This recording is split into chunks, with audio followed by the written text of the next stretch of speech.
Assalamu alaikum guys, hope so you are fine and your study is going well. Today I am here to tell you about how to study chapter number 7 of oral histology, ठीक है, enamel. ये chapter जो है ये बहुत ज़्यादा important है, ठीक है। ये आपने अच्छे तरीके से ऑलमोस्ट इसको डिटेल में ही याद करना है, ठीक है। तो इसको अपना टाइम भी ज़्यादा देना है और इसको अच्छे तरीके से जो है वो याद करना है, चाहे आधा आधा करके याद करें, लेकिन इसको अच्छे तरीके से पूरे चैप्टर को आपने करना है, ठीक है। ये वाइवा क्वेश्चन, SCQ, MCQ हर लिहाज से ये इंपॉर्टेंट है, ठीक है। तो आज मैं आपको बताऊंगी कि आपने कौन कौन सी चीज़ों पे जो है वो ज़्यादा फोकस करना है और कौन सी चीज़ आप स्किप कर सकते हैं, ठीक है।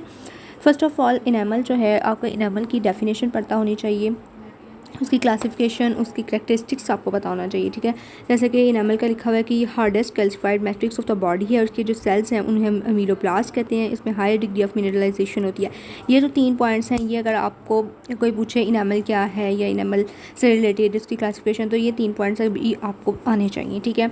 ये MCQs के लिए भी इंपॉर्टेंट है, ठीक है। ये 3 पॉइंट्स आपने अच्छे तरीके से करने हैं, बाकी सारे एक दफ़ा रीड आउट कर लेना है, ठीक है, इतना इंपॉर्टेंट नहीं है। दैन फिजिकल करेक्टरिस्टिक्स, ये बहुत ज़्यादा इंपॉर्टेंट है, SCQ, MCQ, वाइवा हर लिहाज से ये इंपॉर्टेंट है। तो इसमें आपको बताना चाहिए कि इनेमल जो है वो ट्रांसल्यूसेंट है, ठीक है, और इसका कलर जो है वो वेरी करता है light yellow to grey white से। इसकी थिकनेस जो है वो वेरी करती है मैक्सिमम अप्रॉक्सीमेटली 2.5 मिलीमीटर। ये MCQs में आता होता है, तो ये आपको आना चाहिए। और इसका फीचर एज जो है सर्वाइकल लाइन पे होता है और yellow dentine is seen through the inner regions, ठीक है। तो ये आपने रीड आउट कर लेना एक दफ़ा, ठीक है। ये जो 2 पहली लाइन्स हैं ये आपको अच्छे तरीके से आनी चाहिए।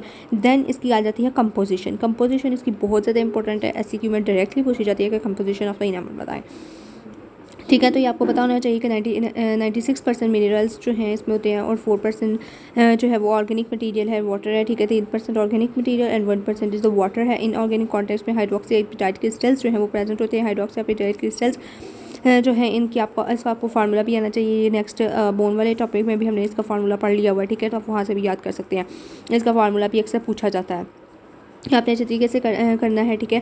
तो इसकी आपको ऑर्गेनिक और इनऑर्गेनिक कंपोजिशन जो है इसकी वो पता होनी चाहिए, ठीक है। उसके बाद देन आपने सारे एक दफ़ा डिटेल कर लेना है कि इसके वेरियस आयंस जो हैं वो कौन कौन से प्रेजेंट है। Strontium, magnesium, lead and fluoride. ये MCQs के लिए एक दफ़ा आपने रीड आउट कर लेना है।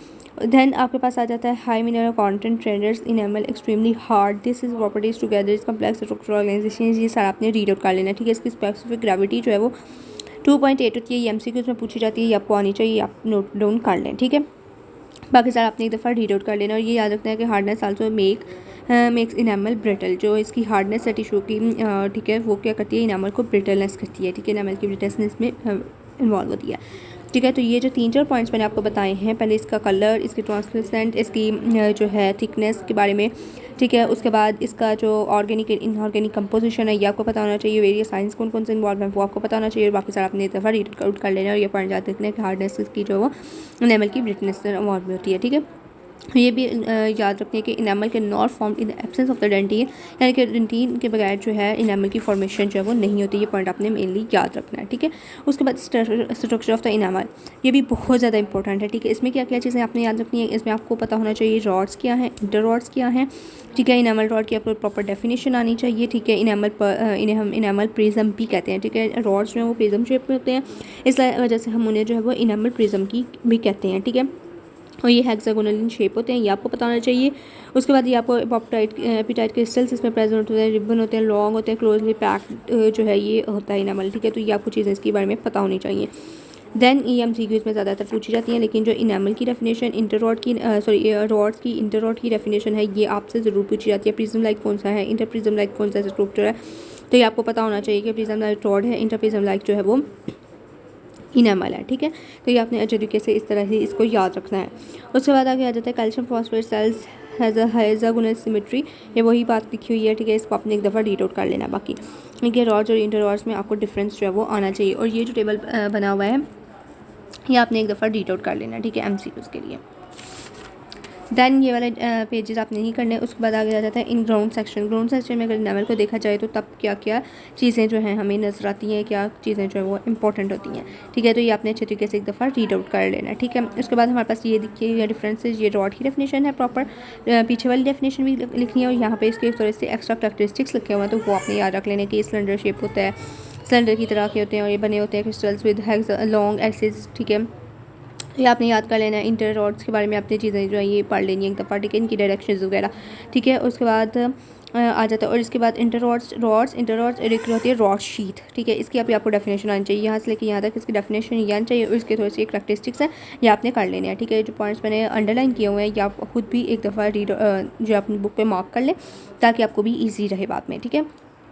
तो ये आपने अच्छे तरीके से याद करनी है, रॉड, इंटररॉड की डेफिनेशन एंड रॉड शीट, ये तीनों की डेफिनेशंस, इनकी एक एक दो करैक्टरिस्टिक्स जो हैं वो आपको आनी चाहिए, ठीक है। उसके बाद हमारे पास देन आ जाता है अमीलोजेनेसिस, ठीक है। अमीलोजेनेसिस जो है ये भी बहुत ज़्यादा इंपॉर्टेंट है, इसके स्टेप्स वगैरह, इसके जो फंक्शंस हैं, ठीक है, इसको वो बहुत ज़्यादा इंपॉर्टेंट है। अमीलोजेनेसिस जो है ये आपको पता होना चाहिए कि 2 स्टेप प्रोसेस है, ठीक है। एक partial mineralisation and complete mineralisation इसमें हो रही होती है, ठीक है। पार्शियल मिनरलाइजेशन जो है 30% होती है, कंप्लीटली मिनरलाइजेशन 96% हो रही है, ये आपको पता होना चाहिए। ये आपने अच्छी तरह से दोनों पॉइंट्स याद कर लेने हैं, ठीक है। उसके बाद नेक्स्ट पेज पे जो है ये वाला ये जो डायग्राम दी हुई है ना, ये आपने चैप्टर नंबर 5 जो था टूथ डेवलपमेंट उसमें भी आपने पढ़ी थी, ठीक है, बेल स्टेज में। तो ये भी वही डायग्राम है, ये अक्सर उन्होंने इससे रिलेटेड भी पूछी होती है, ठीक है। तो ये आपने पिछली डायग्राम ही देख लेनी है एक दफ़ा। उसके बाद हमारे पास आ जाता है ameloblast secretes the matrix proteins and are responsible for creating maintaining and extra cellular environment. पीछे मैंने आपको इसके 2 स्टेप्स आपको बताए, ठीक है। और उसके बाद यहाँ पे जो मैं आपको बता रही हूँ ये इसके फंक्शंस हैं, तो ये आपको पता होना चाहिए, आपने पॉइंट्स पे लिख लेने हैं। उसके बाद 3 मेन फंक्शनल स्टेजेस हैं इसकी, ठीक है। Pre secretory, secretory and maturation stage, ये तीनों स्टेजेस जो इनकी डेफिनेशंस लिखी हुई हैं यहाँ पे, ठीक है। ये प्री सेक्रेटरी स्टेज जो है इसकी डेफिनेशन लिखी हुई है, ये आपको आनी चाहिए, इसी तरह से एग्जैक्ट आनी चाहिए आपको, ठीक है। उसके बाद देन हमारे पास जो है वो सेक्रेटरी स्टेज आ जाता है, इसकी डेफिनेशन लिखी है, इसे हम फॉर्मेटिव स्टेज भी कहते हैं, यह भी आपको बताना चाहिए, इसकी डेफिनेशन है ये आपको बतानी चाहिए।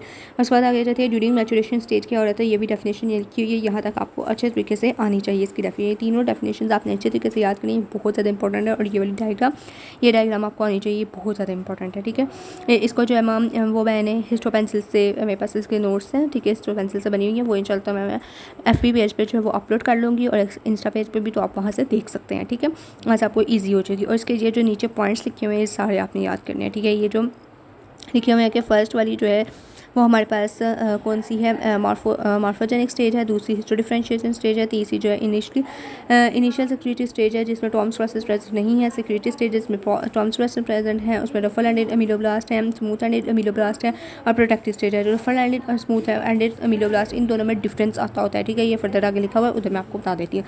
ये आपने अच्छे तरीके से ये सारे नाम याद रखने हैं, कौन कौन सी स्टेजेस हैं। सम टाइम पूछा जाता है क्वेश्चन, बहुत इंपॉर्टेंट है, बल्कि हमेशा आया होता है कि life cycle of the ameloblast बताएं, या फिर पूछा जाता है फंक्शनल स्टेजेस कौन कौन सी हैं in the life cycle of the ameloblast. तो वो आपको पता होना चाहिए कि ये 5 स्टेजेस हैं उनकी, ये और ये डायग्राम है, 7 स्टेजेस है और उनकी ये डायग्राम्स है, इनके सबके आपको नाम आने चाहिए और ये पूरी डायग्राम आपको अच्छे तरीके से आनी चाहिए, ठीक है। ये आपकी फिंगर टिप्स पे होनी चाहिए, ठीक है।